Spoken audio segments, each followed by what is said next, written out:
Saudi अरब से 10 कारणों की वजह से निकाला जा सकता है आपको देश के बाहर। नमस्कार, स्वागत है आपका हमारे चैनल डेली सऊदी न्यूज पर। खबर शुरू करने से पहले जरूरी जानकारी आपको दे दें कि अगर आप सऊदी में फंस गए हैं, वहां पर नियोक्ता आपको छोड़ नहीं रहा है, आप अपने देश वापस लौटना चाहते हैं, तो ऐसे में आपको पता नहीं है कि आप क्या करें, तो बता दें कि आप घबराएं नहीं। नीचे दिए हुए कॉन्टैक्ट नंबर पे आप कॉन्टैक्ट कर सकते हैं। वहां से आपको जो जरूरी हेल्प है वो मिल जाएगी। कानूनी प्रक्रियाओं के तहत सारी कार्रवाई करके आपको महज 3 से 4 दिन के अंदर खरूज लगाकर वापस अपने देश सही सलामत पहुंचा दिया जाएगा। तो दिए गए नंबर पर आप संपर्क कर सकते हैं। सऊदी अरब के बारे में अगर आप जानते होंगे तो आपको पता होगा कि सऊदी अरब से नियम उल्लंघन पर लोगों को बाहर निकाल दिया जाता है देश से। आपको सऊदी अरब से निर्वासित किए जाने के कई कारण हो सकते हैं, जिसमें से 3 बार पकड़े जाने पर इकामा नहीं रखना पास में भी कारण हो सकता है। इकामा का हुरूफ स्टेटस कारण हो सकता है। इकामा या वीज़ा एक्सपायरी के बाद ओवरस्टे करने पर आपको डिपोर्ट किया जा सकता है। अगर वह वीज़ा ट्रेडिंग और दस्तावेजों की जालसाजी में अगर आप शामिल हैं तो भी आपको डिपोर्ट किया जा सकता है। कोई बैंक या कंपनी का बकाया पर बाकी है तो भी आप डिपोर्ट किए जा सकते हैं। ऋण, कर्ज या क्रेडिट कार्ड बिल का पेमेंट नहीं करते हैं फिर भी आपको निकाल सकते हैं देश से। कोई आपराधिक रिकॉर्ड जैसे चोरी, डकैती, गबन आदि अगर आप करते हैं तो भी आप डिपोर्ट किए जा सकते हैं सऊदी अरेबिया से। कोई संक्रामक बीमारी जैसे HIV, एड्स, HEPA आदि जैसी बीमारियां अगर हैं तो भी आपको डिपोर्ट किया जा सकता है। कोई गलत दस्तावेज या गलत जानकारी जैसे फर्जी डिग्री अगर आप रखते हैं तो सावधान हो जाइए, आपको डिपोर्ट कर सकता है। कोई भी अनैतिक गतिविधि जैसे वेश्यावृत्ति, व्यक्ति विचार, यौन संबंध बनाने जैसे अगर कार्यक्रमों में आप शामिल हैं तो भी आपको डिपोर्ट किया जा सकता है। शराब पीने या फिर उसका निर्माण करने या बिक्री करने में अगर आप शामिल हैं तो भी आप डिपोर्ट हो सकते हैं। देखिए, सऊदी निर्वासन कानून के अनुच्छेद 1 के अनुसार सऊदी अरब से कुछ लोगों को कुछ कारणों में निर्वासित किया जा सकता, अगर वो सेल्फ एम्प्लॉयड एक्सपेक्ट हो या फिर उस पे हुरूब लगा हुआ हो, वीजा पर अधिक समय तक रह रहा है, तो इन 3 कारणों की वजह से आपको निर्वासित किया जा सकता है।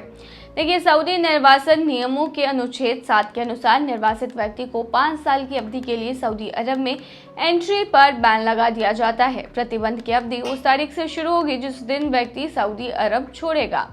निर्वासन की लागत की बात करें तो सऊदी निर्वासन नियमों के अनुच्छेद 2 के अनुसार निर्वासन की लागत का भुगतान किया जा सकता है। यदि हुरूफ निर्धारित नहीं है तो कफील करेगा इसका भुगतान। वह नियोक्ता जिसके लिए वह हुरूफ के साथ काम कर रहा है वो उसका पेमेंट करेगा। यदि वो सेल्फ स्पॉन्सर्ड पर्सन है तो वो खुद ही करेगा अपने डिपोर्ट का जो भी खर्चा होगा वो।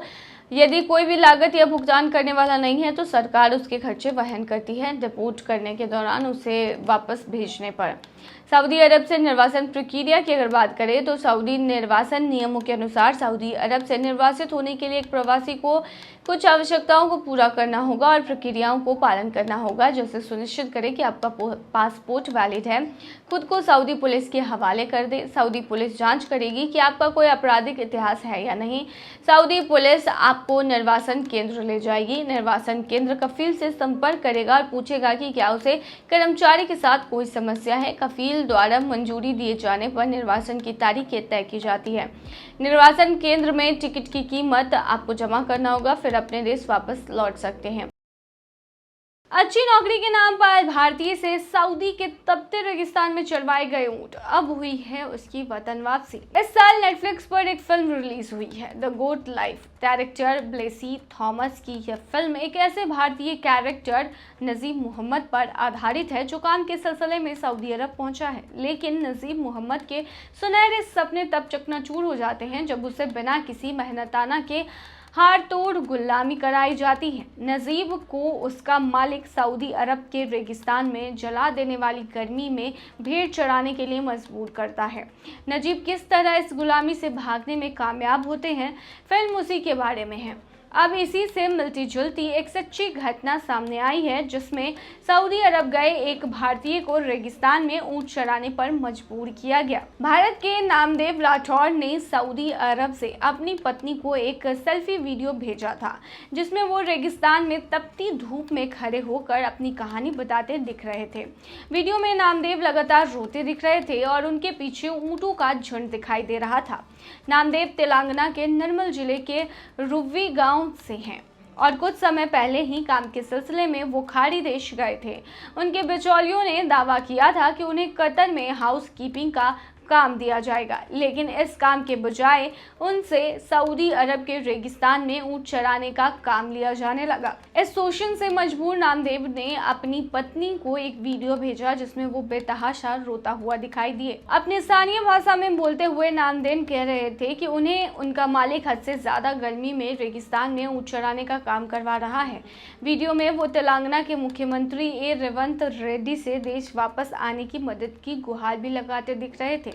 नामदेव की पत्नी लक्ष्मी इसके बाद हैदराबाद स्थित विदेश मंत्रालय के प्रोटेक्शन ऑफ इमिग्रेशन पहुंची। उन्होंने अधिकारियों से मांग की कि उनके पति को सऊदी अरब से वापस लाने में सरकार उनकी मदद करे। 51 साल के नामदेव को भारत वापस लाने में भारतीय दूतावास के अधिकारियों और कुवैत सऊदी स्थित सामाजिक कार्यकर्ताओं ने मदद की। बहुत कोशिशों के बाद नामदेव इसी हफ्ते मंगलवार को सऊदी अरब से भारत वापस लौट आए हैं। राजीव गांधी अंतर्राष्ट्रीय हवाई अड्डे पर जब वो उतरे तो वहां उनकी पत्नी और बेटा उनका इंतजार कर रहा था। गुलामी से निकलकर देश वापस लौटने की खुशी नामदेव के चेहरे पर दिखाई दे रही थी। उन्होंने तेलंगाना के मुख्यमंत्री रेवंत रेड्डी और कुवैत रियाद, सऊदी अरब की राजधानी जो रियाद है, वहां के स्थित दूतावास को मदद के लिए धन्यवाद भी दिया है। नामदेव तो लौट आए, लेकिन बहुत से ऐसे भारतीय हैं जो अभी भी सऊदी अरब में फंसे हैं। नौकरानी की विदाई पर फूट फूट कर रोया सऊदी परिवार। सऊदी परिवार ने अपनी नौकरानी को आंसुओं के साथ विदाई दी और एयरपोर्ट पर यह दृश्य काफी भावुक कर देने वाला था। सऊदी पत्रकार खालिद अल जदान ने अपने ट्विटर अकाउंट पर एक वीडियो शेयर किया है, जिसमें एक सऊदी परिवार अपनी नौकरानी को विदाई दे रहा है, जो 33 साल से उनके साथ रह रही थी। इस भावनात्मक वीडियो में दिखाया गया है कि परिवार की 3 पीढ़ियां रियाद एयरपोर्ट पर अपनी नौकरानी को विदाई देने के लिए एक साथ आए हैं। इस वीडियो ने लोगों का खूब ध्यान खींचा और उसकी सराहना भी की। सऊदी परिवार ने न केवल नौकरानी के प्रति अपना प्यार और स्नेह दिखाया, बल्कि उनके प्रति आभार भी जताया। उन्होंने उसे ढेर सारे प्यार और अच्छी यादों के साथ विदा किया। उस पल ने वफादारी और सद्भावना के पल दिखाए हैं। व्हीलचेयर पर बैठी नौकरानी भी अपने आंसू नहीं छिपा पाई और उस सऊदी परिवार को छोड़ते समय वो दुखी महसूस कर रही थी। ये वीडियो में देखा जा सकता है। उसने उनकी बेटियों, उनके बच्चे और उनके भी बच्चे के बच्चों की सेवा में योगदान दिया है। यह परिवार के अपने कर्मचारियों के प्रति अच्छे व्यवहार और संबंधों को भी दर्शाता है।